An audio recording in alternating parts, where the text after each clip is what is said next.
강혜경 중인 어려운 발걸음 해주셔서 정말 고맙습니다. 감사합니다. 혹시 그 당직이 있으신가요? 지금 현재 국민의힘 책임 당원입니다. 예. 그 여당 당직을 가지고 있음에도 참 여당 의원의 보좌진을 하셨죠. 네. 그런데도 국정감사장에 서 있는 것이 참 어려운 결정이었을 텐데 이런 출석을 결심하게 된 계기가 있습니까? 일단 지금 제가 모시고 있었던 그 김영선 국회의원 이제 의정 활동을 이제 그 공천부터 당선되고 난 이후에 의정 활동까지 지켜보고 임기 후까지 이제 이분들의 이제 행동이라든지 이런 걸 봤을 때 이 두 분, 그러니까 명태균 그 대표하고 포함해서입니다. 이분들은 절대 이제 정치적으로 해서 이제 발을 들이면 안 될 것 같고 하시는 말마다 너무 거짓말들을 너무 많이 하고 계셔가지고 진실을 밝히기 위해서 여기 국정감사까지 출석을 하게 됐습니다. 예, 감사합니다. 그러면 구체적인 질문을 여쭤보겠습니다. 누구의 소개로 알게 됐든 간에 김건희와 명태균이 특별히 가까워진 계기가 있었을 텐데요. 제보에 따르면 2021년경에 김건희와 김태균이 서로 처음 만난 장소가 서초동의 한 갈비집이라고 합니다. 들으셨습니까? 네, 들었습니다. 그날 두 사람이 나눈 대화를 아십니까? 들어서 알고 있습니다. 무슨 내용인가요? 일단 김건희 여사가 이제 명태균 대표를 봤을 때 조상의 공덕으로 이제 태어난 자손이다라고 얘기를 하면서 이제 첫 대면을 했다라고 들었습니다. 예. 그때 명태균은 김건희와 친분을 주변에 자랑하면서 종종 장님무사, 안전배기 주술사라는 얘기를 많이 했다고 그럽니다. 네네. 정인 혹시 장님무사, 주술배기 주술사라는 말을 들은 적 있습니까? 네, 들었습니다. 무슨 뜻인가요? 이제 윤석열 대통령 같은 경우는 이제 장님, 이제 그 장님이지만은 칼을 잘 휘두르기 때문에 장님의 무사라고 했고, 그 김건희 여사 같은 경우는 밖으로 나가면 안 되는 주술사, 이제 예지력이라든지 이런 이제 주술 능력은 있지만 밖으로 나가면 안 된다 해서 그 장님의 어깨에 올라타서 이제 주술을 부리라는 그런 의미로 명태균 대표가 김건희 여사한테 얘기를 한 걸로 알고 있습니다. 예. 그러면 명태균 씨가 그럼 김건희와 관계 사이에 이런 무소에 관한 공감대는 많이 있었던 걸로 보입니다. 맞습니까? 네, 그렇습니다. 2021년 6월경에 윤석열 전 총장은 국힘에 입당해서 대선 출마에 뛰어들죠. 네. 그때 이동훈 전 조선일보 논설위원이 조선일보 대변인으로 임명되었고 그 이동훈 대변인이 특별한 이유 없이 10일 만에 돌연 사퇴합니다. 그때 정치권에서는 해석이 분분했는데요. 그 제보에 따르면 명태균이 김건희에게 이동훈과 윤석열의 기운이 서로 상충한다, 좋지 않은 인사다라고 조언한 후에 갑자기 경질됐다고 합니다. 이런 말씀 들어본 적 있습니까? 네, 들어서 알고 있습니다. 누구한테 들었습니까? 명태균 대표한테서 들었습니다. 그때 명태균 씨가 했던 얘기도 구체적으로 이런 내용입니까? 네, 구체적으로 그러니까 이게 대립되는 부분이라 아마 많이 부딪힐 거다라고 김건희 여사한테 얘기를 했고 김건희 여사가 그 얘기를 듣고 바로 이제 사퇴를 하게끔 만들었다 하시더라고요. 예. 윤석열 용산 대통령이 취임한 당선된 후에 김건희가 명태균에게 인수위 구성원의 관상을 봐달라는 제보가 있었는데 충분히 가능한 일인가요? 만약에 명태균 대표가 그렇게 선택을 했다 하면 가능하지 않았을까요? 이런 제보를 받았다는 얘기는 들었습니까? 네네. 그 명태균 씨한테 들었습니까? 네네. 예. 2020년 7월에 그 윤석열 전 총장이 정계에 입문한 지 며칠 안 되지 않아서 윤석열의 장모 최은순 씨가 요양동 불법 운영 혐의로 법정구속되죠. 네네. 그때 김건희가 악목을 꺾고 명태균이 꿈 해몽을 해줬다는 얘기가 있었는데 혹시 들어본 적 있습니까? 꿈 해몽이 아니고 이제 집을 갔는데 약간 이제 번거지 모자를 쓰고 있는 중년 여성이 방으로 들어가더라. 그 이제 모습을 봤을 때 집 안에 약간의 이제 좀 기운이 안 좋다라고 얘기를 했고 이틀인가 3일 뒤에 이제 구속이 됐다라고. 꿈이 아니라. 꿈이 아니고. 네. 예. 집안에 번거지 쓴 사람이 들어가는 걸 보고 네, 기운이 안 좋다 하니까 그 얘기를 해줬고 김건희 해줬고 그 후에 장모가 구속됐다 그 말이죠. 네, 이틀인가 3일 뒤에 구속된 걸로 알고 있습니다. 예. 예지 예력이 있다는 얘기인 것 같은데요. 그 김건희와 명태균의 꿈과 무속 이야기는 이뿐이 아니죠.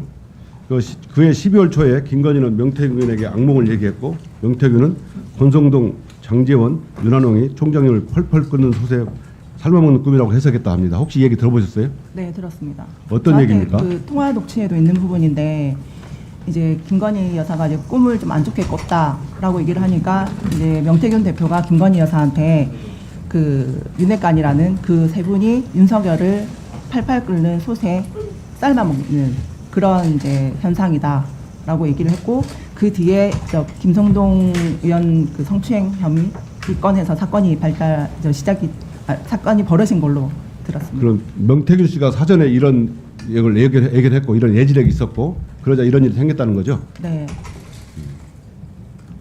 명태균은 김건희와 친분을 자랑할 때 이런 얘기를 자주 했었습니까? 약간의 영적으로 이렇게 대화를 많이 한다라는 얘기를 하셨어요. 여러 번 자랑을 했어요. 네. 그럼 명태균이 허풍이라고 생각하십니까? 아니면 충분히 가능한 일이라고 생각합니까? 저는 충분히 가능하다고 생각합니다. 자, 녹취 한번 들어보시겠습니다. 명태균이 때문에 김건희 여사가 선생님 그거 하라고 줬는데 그 걔 사는 꼬라지 한번 봐봐라. 김영선은 간단해. 내가 가부질 나오면 여사가 알아서 황금이하고 우리 내 생계가 안 되기 때문에 김영선한테 당신 공천 왜 받았어? 왜 그런 얘기한 줄 알아? 그러면 알아서 안 줘. 사모하고 전화해갖고 대통령 난 김영선 했는데 이랬대. 김영선이 끝났어. 예. 그 정희 이 네. 명태균 목소리 맞는가요? 네, 맞습니다. 저랑 통화했던 내용입니다. 예. 김건희가 명태균 때문에 김영선에게 공천을 줬다는 얘기를 들리는데 네. 전후 사정을 잘 아는 증인이 보시기에도 명태균 때문에 김건희가 김영선의 공천을 준 걸로 보이십니까? 네. 흔히 공천은 당 대표나 공천위의 권한으로 보이잖아요. 근데 이거는 어떻게 공천이 가능할 수 있다고 보십니까? 그 대선 때 저희가 그 미래한국 연구소가 그 공표 조사 포함 자체 조사까지 81번에 거쳐서 조사가 진행이 됐고 그 명태균 대표가 윤석열 김건희 여사가 돈을 챙겨줄라 한 데서 내역서를 이제 보냈는데 돈을 받아오겠다 하고 가셨는데 돈을 안 받아왔고 그 결과 일단 김영선 의원의 공천을 받아오셨습니다. 예. 그 관련돼 있는 내용이라 지금 명태균 대표가 저렇게 얘기를 하는 겁니다. 예.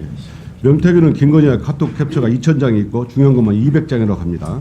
상당히 얘기를 많이 나눴을 걸로 보이는데요. 명태균이 사업계획서 등을 작성하여 김건희에게 보냈다는 보도 있었어요. 그런데 몇 주 전에 그 공천 개입 의혹 등으로 창원지검에서 한국미래연구소 등 압수수색이 있었죠. 네, 명태균이 사용하던 컴퓨터도 압수수색됐습니까? 네, 압수했습니다. 그럼 포렌식 할 때 참여하셨어요? 포렌식 할 때 참여는 안 했는데 압수할 때 제가 이제 갖고 있어서 예. 그 검찰 압수수색 시에 그 자료가 갔습니다. 예. 컴퓨터가. 자, 총장. 예. 방금 그 말한 사건 창원지검 압수 포렌식 사건 보고 받았습니까? 예, 포렌식 진행 중이라고 보고받았습니다. 그러니까 구체적으로 어떤 내용을 지금 저희가 포렌식 하고 있는지에 대해서 말씀드리긴 좀 예, 어렵습니다. 증거가 인멸되지 않도록 세심한 주의를 기울여주시기 바랍니다. 다음에 질문. 그래. 이 사건은 그 김건희의 공천 계획과 명태균의 국정농단은 국민을 기망하는 행위이자 민주주의를 좀먹는 행위라고 생각합니다. 온 국민 희대의 국정농단에 분노하고 있습니다. 모든 의혹이 김건희를 향하고 있고 김건희가 모든 의혹의 핵심이라고 생각합니다. 철저하게 수사해서 명명백백하게 밝혀야 합니다. 증인께서 이 사건에 관련해서 명태균과 김건희의 관계에 대해서 혹시 더 아시는 거 있으면 말씀해 주십시오. 일단 지금 그 제가 녹취록을 몇 개를 해서 일단 지금 그 제공을 했던 부분들이 있는데 그 녹취 내용을 이제 확인을 하시면 일단 김건희라든지 그 명태균의 사이를 정확히 더 아실 것 같습니다. 근데 지금 이제 언론 쪽에서는 그 김건희 여사의 뭐 육성을 가지고 있다 안 가지고 있다를 엄청 이제 중요시를 하던데 그 녹취는 명태균 대표가 갖고 있을 거고 저는 그 김건희 그 육성은 가지고 있지는 않습니다. 근데 명태균 대표가 김건희랑 이렇게 뭐 일을 했다라는 얘기를 저한테 수시로 해왔기 때문에 저는 그 공천이 관련해서는 김건희 여사가 힘을 작용했다라고 저는 보고 있습니다. 네, 수고하셨습니다. 강혜경 증인, 네. 방금 하신 말씀 중에서 김건희 여사 녹취록은 내가 갖고 있지는 않은데 명태균 대표가 갖고는 있을 거다 네. 이렇게 말씀하셨죠? 네네. 그런 이유는 무엇인가요? 그 육성을 많이 스피커로 해서 들려줬습니다. 김건희 여사. 김건희 여사 음성을 네. 스피커폰으로 강혜경 증인 있는 데에서 틀은 적이 있습니까? 네. 그래서 같이 들은 적이 있습니까? 네, 그 중에 하나가 오빠 전화 왔죠, 잘 될 거예요라는 그 내용을 저는 들었는데. 다시 한번 얘기해서 오빠 뭐라고요? 오빠 전화 왔죠, 잘 될 거예요. 제일 처음에 이제 이 내용이 나왔던 건데 지금 그 녹취는 저한테 없습니다. 제가 여러 번 들었던 내용인데 지금 명태균 대표는 그러면 네, 그 오빠는 어떤 누구를 지칭한다고 생각하십니까? 저는 윤석열 대통령 지칭을 한다고 생각합니다. 네, 알겠습니다. 다음은 송석준 의원님 신문해 주시기 바랍니다. 예, 오늘은 우리 대한민국 대검찰청